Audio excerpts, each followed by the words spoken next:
Hi, my name's Erica Guevara, and today you'll be learning about symbolic interactionism using my favorite show, Supernatural.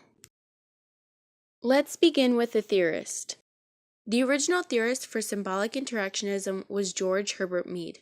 Mead was born in 1863 in South Hadley, Massachusetts. He enrolled in Obler College in 1879 and received his bachelor's in 1883. He enrolled in Harvard in 1887. Mead studied philosophy and psychology and received his second bachelor's. He was hired at the University of Michigan in 1891.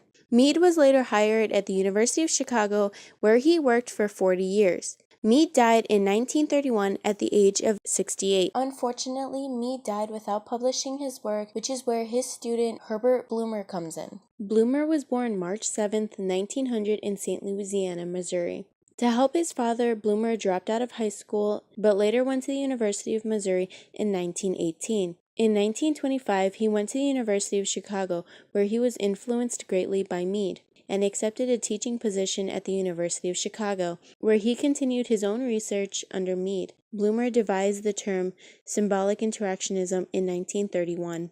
Bloomer taught at the University of Chicago until 1952. In 1952, Bloomer moved from the University of Chicago and formed the sociology department at the University of California at Berkeley. During World War II, he was appointed first chair of the Department of Sociology at the University of California until he retired in 1967.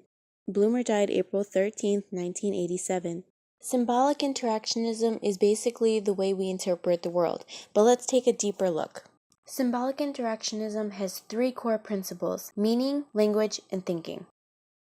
Meaning is when humans interact with things based on meanings assigned to those things. Now, what does that mean? According to Bloomer's Mind, Self, and Society, objects can be classified into three categories: physical objects like chairs, trees, and bicycles; social objects like students, priests, mothers, friends; or abstract objects like moral principles, philosophical doctrines, or ideas. Meaning isn't individually constructed, but is constructed by society. Language in context is the ascribed meaning of things that comes from our interactions with others and society. We designate specific objects like a person, identify an action like a scream, and an abstract idea like crazy. Mead believed that symbolic naming is the basis for human society. Without symbolic interaction, there's no shared meaning. Thinking is when the meaning of things are interpreted by a person when dealing with things in specific circumstances. Essentially, thinking is minding.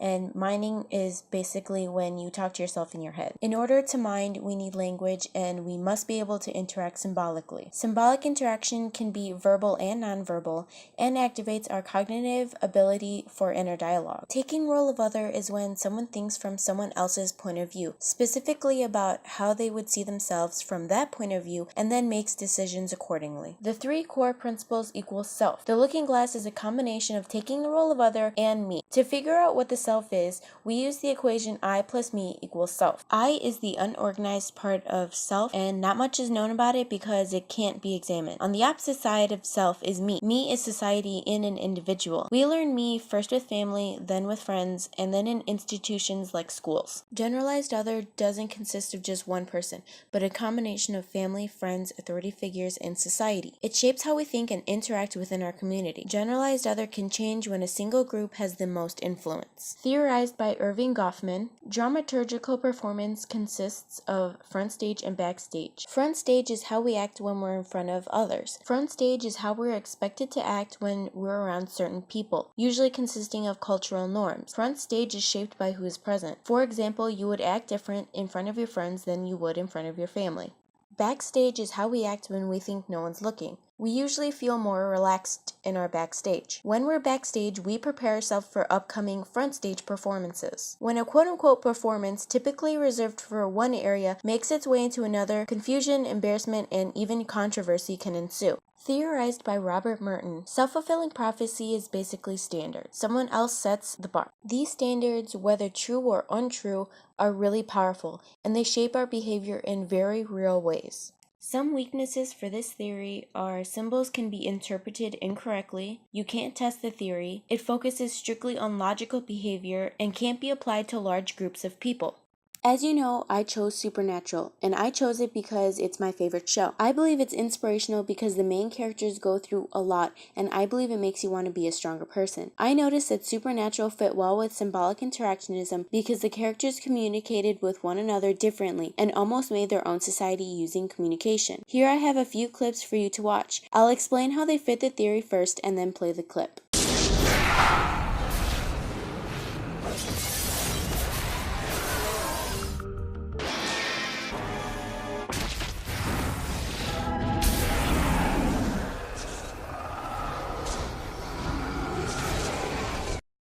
In this clip, we'll see Dean getting a routine rundown as his father prepares to leave. In the clip, we'll see that Dean doesn't have a normal childhood, but instead is treated more like a soldier. This clip fits with meaning because his society consisted of him and his father.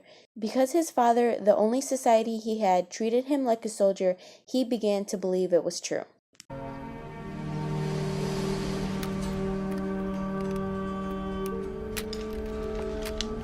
All right. You know the drill, Dean. Anybody calls, you don't pick up. If it's me, I'll ring once and then call back. You got that? I don't answer the phone unless it rings once first. Come on, dude. Look alive. This stuff's important. In this clip, Bobby calls Dean an idiot. The word idiot has a shared meaning of sass and discomfort, but also of humor in their little society. We can see that from Sam and Dean's face, they understand what the word means. To anyone else, it would just be a made-up word. Mail, right, Bobby? Got a chick over there? What? No? Are you even working, Richard Gere? Shut up, you idiot. Where you boys off to next? In this clip, Castiel is confronted with two alternatives. He is minding because he doesn't say anything out loud while he decides which alternative to choose. Crowley sent his very best. I was caught as much by surprise as the rest of them. And it left me with yet another choice. I could reveal myself and smite the demons. Of course, Crowley wouldn't like it, but on the other hand, they were my friends. In this clip, Dean is talking to his dead father. He is in a dilemma of wanting to stay in his mini paradise or to sacrifice everything and help someone. Dean is taking role of other by telling himself what he believes his father would want him to do. Of course, I know what you'd say. Well, not that you that played softball, but... you said, go hunt the gin. It put you here, it can put you back. Your happiness for all those people's lives, no contest. Right? Yeah.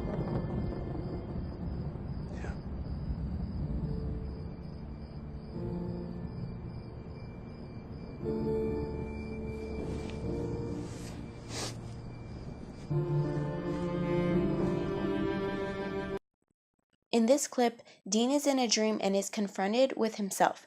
This dream Dean can be compared to a physical version of the self because he is a combination of taking role of other and of the me. I mean, you're going to hell, and you won't lift a finger to stop it.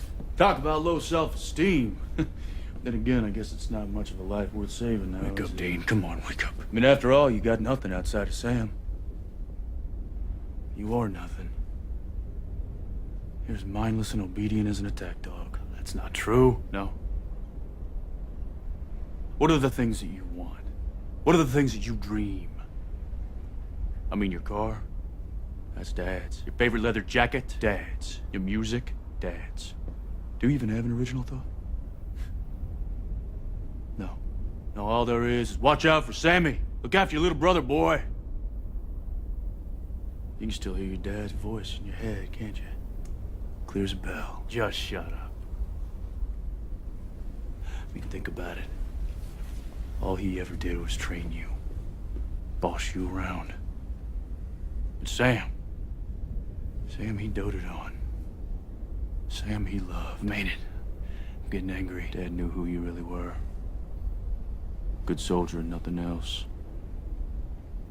Daddy's blunt little instrument.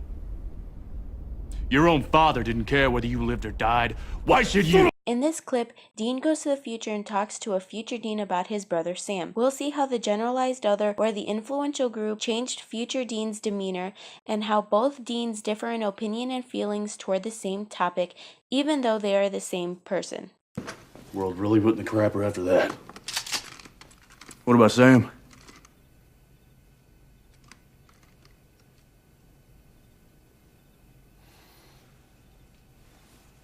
Heavyweight showdown in Detroit. From what I understand, Sam didn't make it. You weren't with him? No. No, me and Sam, we haven't talked in, 5 years. We never tried to find him. We got other people to worry about. In this clip, Bobby is at home alone when Dean calls him. We'll see that Bobby's initial front stage performance is to tell Dean he's hitting the books, because that's what Dean expected from him. But because of the truth curse on Dean, he tells him his backstage actions, something he normally wouldn't want Dean to know. Hey, anything you're itching to tell me? Not really. Sorry to disappoint. That's all right. I'm just testing a theory. Well, I'm here hitting the books while drinking a nice glass of milk and watching Tori and Dean. What? Wait, who and Dean? Tori Spelling. I'm a huge fan. Girls are real talent. I guess it does work over the phone. You know what else? I get a pedicure once in a while. This nice Vietnamese joint. Okay, please stop. There's one gal, Dong Phuong. Name means Velvet Phoenix. Tiny thing, but the grip on her. She starts on my toes, and I feel like I am... Whoa, hey, come on. Now I'm scarred for life. Thank you. I never told anyone that.